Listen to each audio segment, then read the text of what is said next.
The Moon's Majesty. She tightened the blindfold around her eyes and then tilted her head to the side, as if trying to look at something from another angle. She gripped the handle of her sword tight, her jaw working thoughtfully. Walker watched her vain attempt at protecting herself and noted a meager elegance about her work. He saw a perfect balance. Her legs met at an acute angle as they crossed into the lotus position, and the sword in her hand acted as a weight to keep her grounded.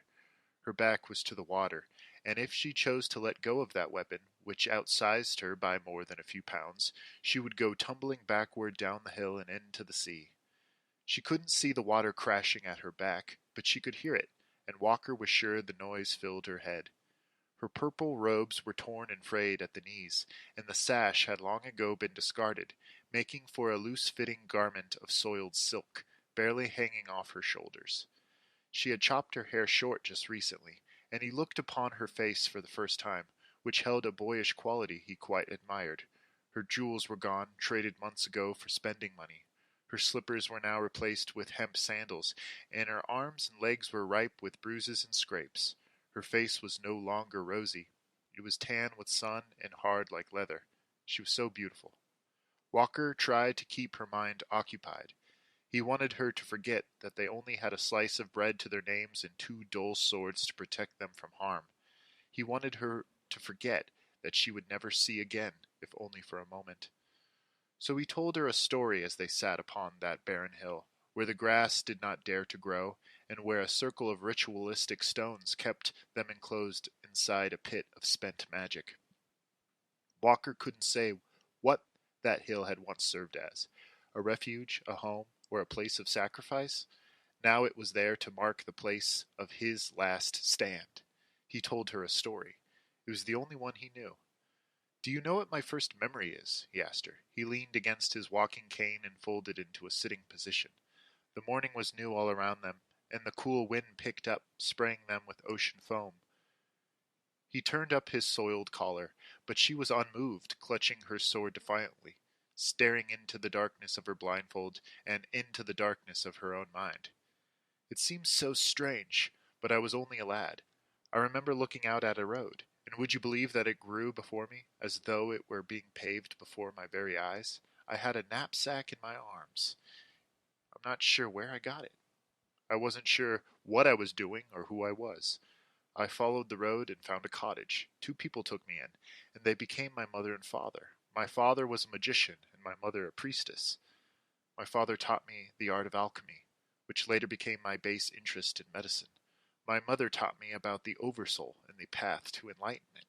I never found enlightenment, I'm afraid. I suppose it is too late for that." "I know this story," she told him quietly. "How? I never told you my past." "Next you left your father's home and met a mentor, who initiated you into your new community. You fell in love with a girl, you won, you lost, and then cut your ties with the world in pursuit of a new beginning, which you saw in me. This is the hero's journey. We all have the same story, and the journey is also the path to enlightenment. This whole time you've been working for one thing." "That's the most you've spoken to me in a long time," he replied. "What part of the journey is this? How far do we have to go?" "The tower is about to fall. I think we better prepare ourselves." He looked out at the horizon in front of him. The camps had not moved for hours. The fires hadn't even been put out yet. They were backed into a corner, one they could not escape. Olin had set up 4 large camps, one in the northwest, one in the northeast, and 2 in the east and west. Walker could see the smoke from their fires and the flags atop their tents whipping with the breeze. And now they had the ocean at their backs, with nowhere else to go. Soon Olin would send a team of his men up into the hills to scour the area for them. They sat at the top of the tallest hill, where there were no trees to protect them. Certainly they would be found, but they had weapons to defend and the upper ground to their advantage. To Olin, the general of the Kundal army, Walker was a kidnapper, dragging Olin's daughter across the countryside against her will. But in actuality, it was she who came looking for Walker's help. She was to be the catalyst for a great war, where she would be kidnapped by a neutral nation and then rescued. It would all be staged, to use her pretty face to justify a horrendous conflict between kingdoms. When she learned of her destiny, she took a long fall from the castle walls, trying to escape. When she woke up, She was blind. Olin sent her to Walker, the medicine man, to aid in her recovery. Instead of healing her, Olin's daughter asked him to help her escape. They would be on the run, as a couple hermits, living in constant struggle against Olin and his military. Once Walker learned of the horrible war to come, he agreed to help her, and they left the kingdom for good, making do on charities of food and shelter. They moved from village to camp, camp to town, growing ever more exhausted, yet remained one step ahead of her father. They faced many confrontations with Olin's army. Once in the forest of Teluge, Walker broke a rib and lost 3 fingers. And there was the minor struggle in the Kanda desert, where he was struck by an arrow in the lower back. The battle wounds across his face had long since healed into pink scars, and his frame was gaunt and weary. He had lost much of his fighting spirit over the last year in exile. On the hill of his last defense, there was nothing but his responsibility for that girl, to charge his corps. But she had become even stronger, though she was not able to see. Though she had lost all her youth and royal standing, she was a warrior. The rest of her senses had been heightened, along with an overpowering sense of higher influence, as if the sun shone directly on her and no one else. "They knew where we are," she said to him. "They're coming up behind us." Walker turned around and looked out at the ocean. Sure enough, coming up the south side of the hill were 2 scouts. They were only ants from where he stood, but he could make out their features. Neither of them was dressed in armor. In fact, they were dressed as peasants. They carried no banners or spears or torches. Walker struggled to raise his sword, brandishing it in front of him in a warrior stance. His muscles cried out in pain, and his limbs shook. The 2 men charged up the hill of dead grass and weeds, shading their eyes from the sun to better see the top. But the distance was much too large for them to see Walker just yet. He still held the advantage. "They are unarmed," he said to her. "I can ambush them before they grow close. We have done it before." "It is my father Olin," she said. "Your father? But he is dressed as a peasant. He carries no protection, and his escort is a mere runt. He calls for a truce, an understanding. He knows that we are done, and so do we." "An understanding? For you to submit to slavery? Is that what you wish?" "No, do not wish to go back." "Then we will both die." She did not answer him, and he took her silence with accord. He reclaimed his post at the top of the hill and looked down on their guests. They were much closer this time, unbelievably so. He could now see their faces, and one of them was certainly Olin. Around his belt he carried 4 chalices, which clattered together like golden bells. His black hair was pulled back into a ponytail, and his characteristic sideburns were unkempt and bushy. He was just as gaunt as Walker, with black bags under each eye. He appeared to be dying, and he carried with him a cloudy black aura. Walker was sure that he could kill this man. Olin saw Walker at the top of the hill and raised his hand to gain his attention. "Dare not come any closer, Olin, or I will send a boulder crashing down on your head," Walker screamed. "I come here only for counsel," he called. "I bring with me 4 cups, so that the 4 of us may drink and come to an agreement. Let us put this ordeal of toil behind us. We care not to hold counsel with you. Now return to your camps and march at us with all the fury of your men. That is how we must settle this war. We should speak, young captor. I no longer wish to war." They stopped in their tracks momentarily. The escort patted the dust off his clothes. "Let them enter our circle," she said to Walker. "What? Why would we risk our lives by meeting those devils?" he said. "Let them speak with us. We will hear what they have to say." He reluctantly turned back to address the men, but they were already at the top, only yards away, and they entered the circle of stones. Walker drew his sword with surprise, but she motioned for him to lower the weapon. Olin and his escort stood in place, waiting for an invitation. Walker sat down cross-legged next to her and laid the sword across his lap. "Come, father, sit with us," she said. Olin and his escort sat down across from them. "I am happy to see you, daughter," the general said. "It has been many months. I see that you have met your share of trials. You are so thin and carry so many scars." "And I can hear by your voice that you too are worse for wear," she replied. You are not the only one low on provisions, Olin continued. My men have very limited supplies. In pursuing you, we have lost more people through starvation than battle. I beg of you now, return with me to the kingdom, to your home, so we can put this horrible journey to rest. Too much has been lost already. We will not surrender to you, Walker hissed. Olin looked upon him with sadness. He freed the 4 cups from his belt and nodded to his escort. The escort took out a flagon of wine and filled all 4 glasses. He then placed 2 cups in the dirt in front of them. I was hoping that we could drink in agreement, Olin said. You will leave us now and cease your pursuits. Besides, Walker knocked over the nearest chalice, wine soaking into the dirt like blood. This is poisoned. But she is my daughter. She does not wish to be, Walker said. Why do you not let my daughter speak? Very well, father, I will speak, she said. Long ago my life was drawn out for me, and I saw that this world would fall. If I did not leave the kingdom, then the end would never come. I now see that I am the star. I once thought that I was justice, and maybe I was for a short time, but this sword could not stay sharp forever. Once this world crumbles, I will shine the light over the darkness and guide the dreamer home. And who is the dreamer? Olin asked. This man, here. She pointed a blind hand at Walker. He was put here, in this place, to protect me from you. He was destined to bring me to the top of the tallest hill, overlooking the water, so I may rise up into the sky and take my rightful place. Olin immediately began to change shape. His neck elongated into that of a serpent, and he collapsed into his clothes. The escort beside him turned into a rotting corpse dressed in black rags, which were almost as frayed as the flesh hanging from his grinning skull. He blinked his eyes at them and drew a dagger from his sleeve. You love this woman, do you not?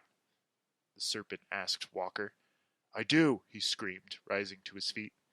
She has tempted you far more than I ever could, it laughed. Walker stopped its laughter by chopping through its head with his sword. It fell still. The sun plummeted out of the sky and collided with the horizon, causing a terrible firestorm, which consumed the 4 camps. Walker watched all the flags burn up like matchsticks. The moon rose up full and huge, bringing with it a black sky, which spread from north to south like a silky inkblot. Olin's daughter now shone with a fierce intensity of light. She rose up into the air, still in the lotus position, and hovered below the moon as a bright corona, the star, Venus, Lucifer, the light bringer. The dead man came at Walker in a whirl of black robes. The whole earth shook as he pounced, and Walker felt the waters come up to consume the land and extinguish the fire. Walker fell over as the dagger plunged into his heart. The last thing he saw was the moon, great and vivid above his head. He died wondering what it had all been for.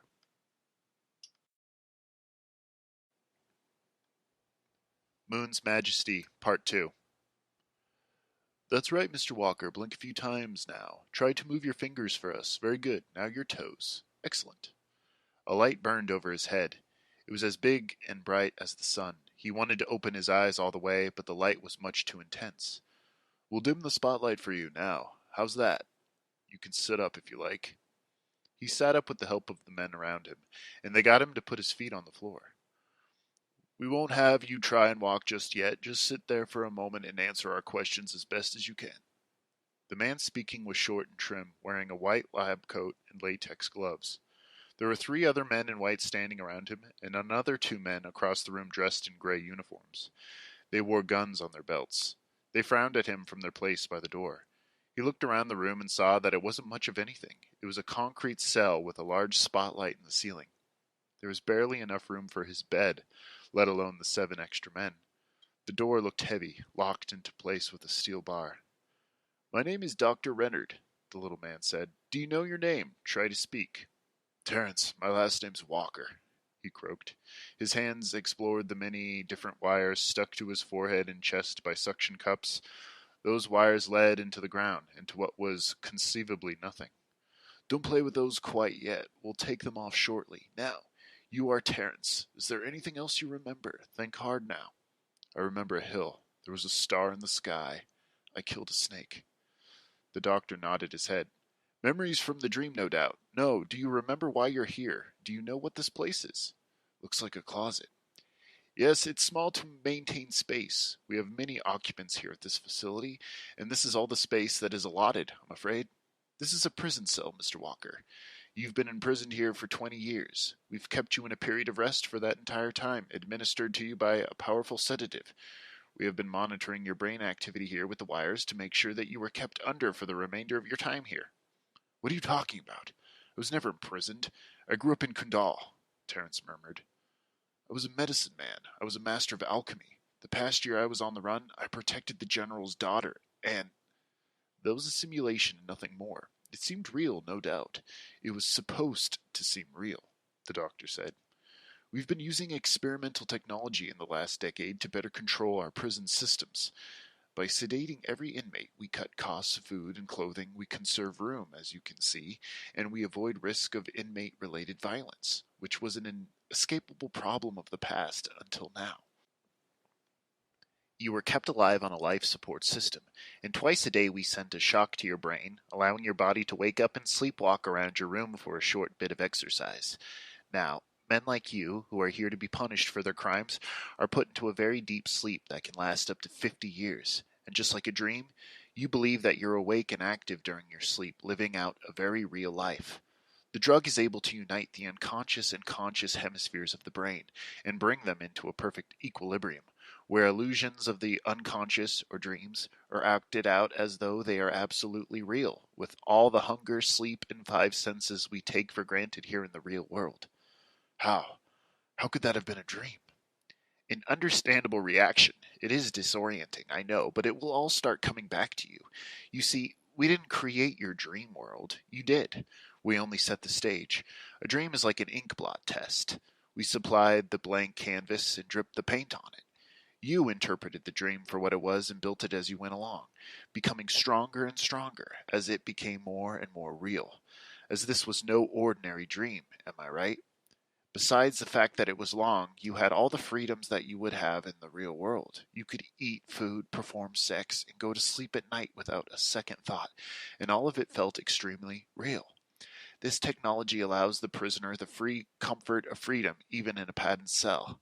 This is the true vision behind this intervention. Even the criminal deserves some aspect of comfort, and this dream world allowed you that relief. Terence winced with a searing headache. But that wouldn't be real. Yes, certainly, but those 20 years of your incarceration just flew by, didn't they? The doctor smiled. This technology is highly controversial.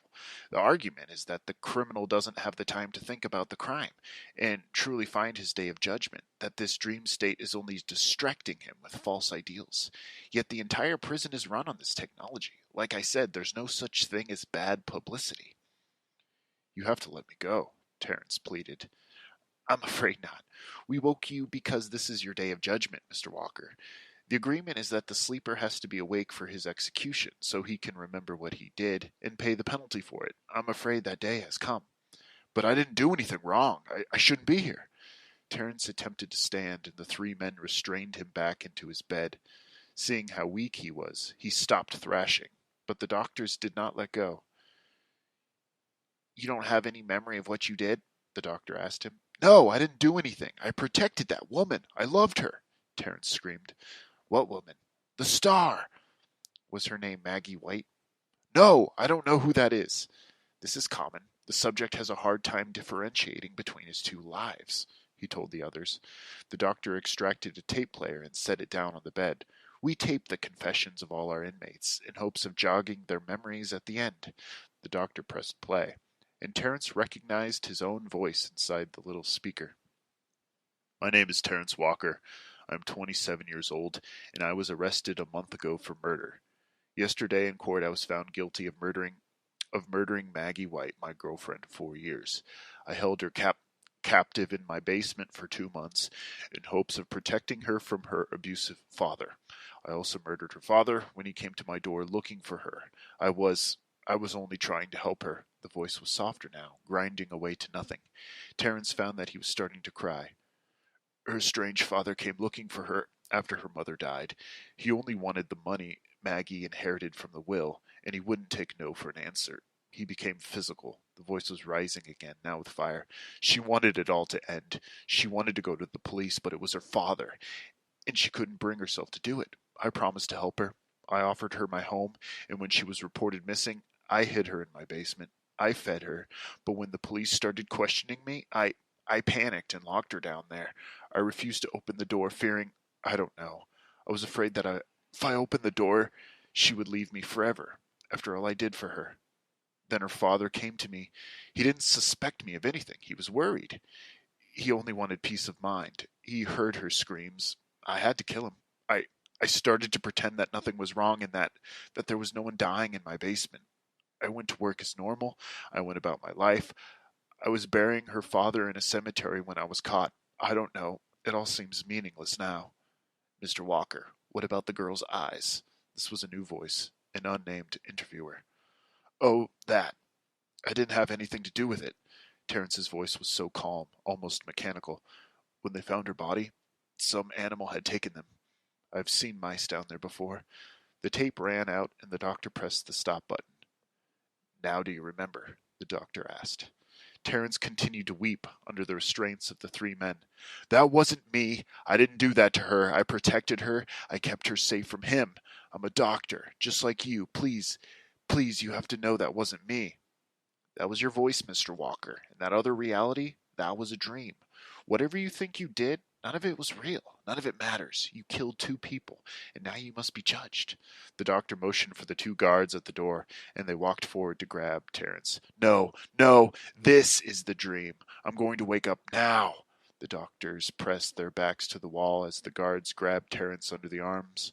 They lifted him to his feet. He was skinny and small, dressed in a white hospital gown with a shaved face and head. He didn't have an ounce of muscle on him, and they did not stagger under his weight. They dragged him to the door with ease and forced him into a cold hallway. I'll wake up on that hill. I'll find her waiting for me. Please, please don't do this. He was dragged into a white room filled with light. The men forced him into a chair and restrained him with straps pulled much too tight across his emaciated chest. A woman stepped up in front of him, holding a syringe. She wore a similar uniform of white like the doctor's, only hers fanned out into a dress over her knees.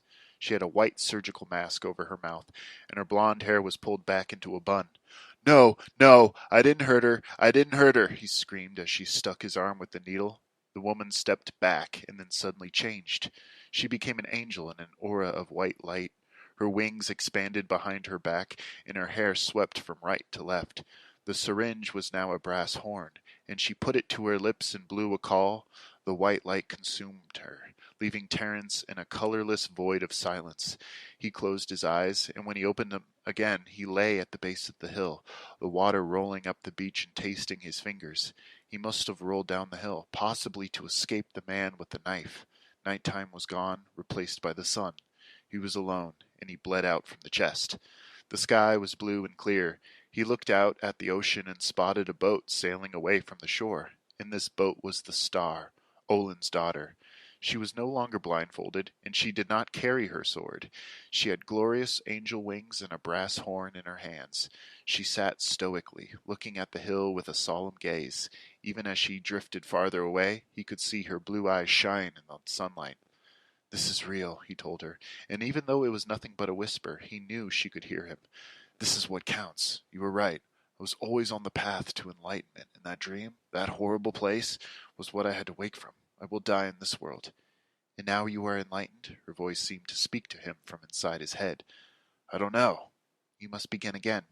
How is that fair? He asked. Why do you get to leave by water while I remain rooted to the earth? Because I am ready to leave and you are not, she replied.